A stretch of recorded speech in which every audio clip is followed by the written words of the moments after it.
People, don't buy anything like that from Amazon unless it's high quality. C&E products, they're pieces of shit. Don't even buy them.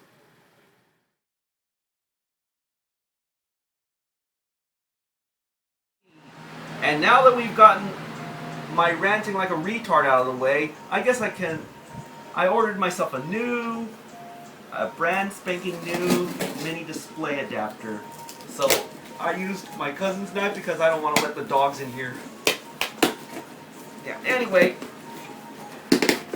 Yeah, I was ranting and raving like a retard, so let me get this out of the box.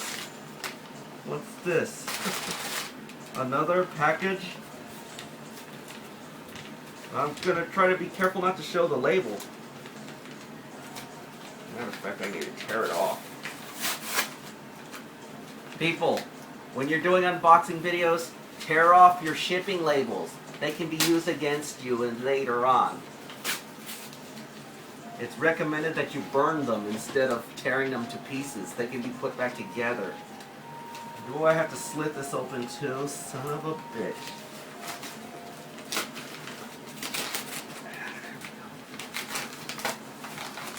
So now we've got the Amazon Basic model.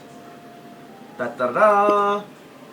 We get the new and improved, hopefully functioning, mini display to HDMI adapter. And since this is Amazon Basics, it's supposed to be a much higher quality than the last one I had. So, with that, this has been a ranting like a retard and an unboxing video. I'm Mr. Orthopedia saying peace, and that's a wrap, and I hope to God this works.